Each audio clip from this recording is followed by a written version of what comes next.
সরকারি নিয়ম অনুযায়ী সকাল 9:30টায় অফিস খোলার কথা থাকলেও কাঞ্চনমালা বাজার সংলগ্ন কৃষি বীজাগার অফিসে দেখা গেল ভিন্ন চিত্র। সোমবার বেলা প্রায় 11:15টা পর্যন্ত অফিসে উপস্থিত ছিলেন না দায়িত্বপ্রাপ্ত কর্মীরা। এদিকে বীজ ও সার সংগ্রহের জন্য দীর্ঘক্ষণ অপেক্ষা করতে হয় এলাকার কৃষকদের। অভিযোগ, নির্ধারিত সময়ে পরিষেবা না পাওয়ায় নিত্যদিন ভোগান্তির শিকার হচ্ছেন সাধারণ মানুষ। পরে এক ডিএলডব্লিউ কর্মী অফিসে এসে জানান তিনি ফিল্ড ভিজিটে ছিলেন, তবে স্থানীয়দের একাংশ সেই দাবিকে ঘিরে প্রশ্ন তুলছেন।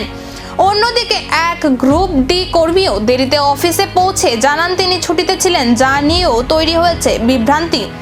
ঘটনাকে কেন্দ্র করে কৃষকদের মধ্যে ক্ষোভ বাড়ছে। তাদের দাবি, সরকারি অফিসের সময়ানুবর্তিতা ও পরিষেবার মান নিশ্চিত করতে সংশ্লিষ্ট কর্তৃপক্ষের দ্রুত হস্তক্ষেপ প্রয়োজন। কই আইছেন আপনারা? ব্লকে আইছি। বলতে সারের অফিসে তো এখনো খুলছে না? এটা এখন খুলছে না। তো অফিস খোলার টাইম কয়টা জানেন? কটা তো আগে 10টা নতুন নিয়ম করছে 9:30টা। 9:30। তো এখন কয়টা বাজে? 11টা। এখনো তো খুলছে না।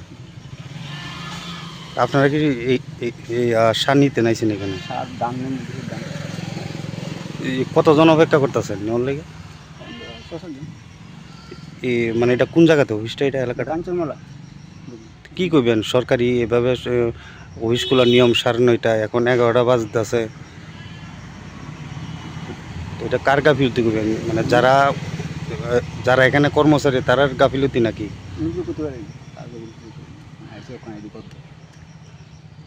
সরকারি নির্দেশিকা কি শুধুই কাগজে কলমে, নাকি এবার দেরিতে অফিসে আসা কর্মীদের বিরুদ্ধে নড়েচড়ে বসবে প্রশাসন? কাঞ্চনমালার এই ঘটনা ঘিরে এখন সেই প্রশ্নই ঘুরছে সাধারণ মানুষের মনে।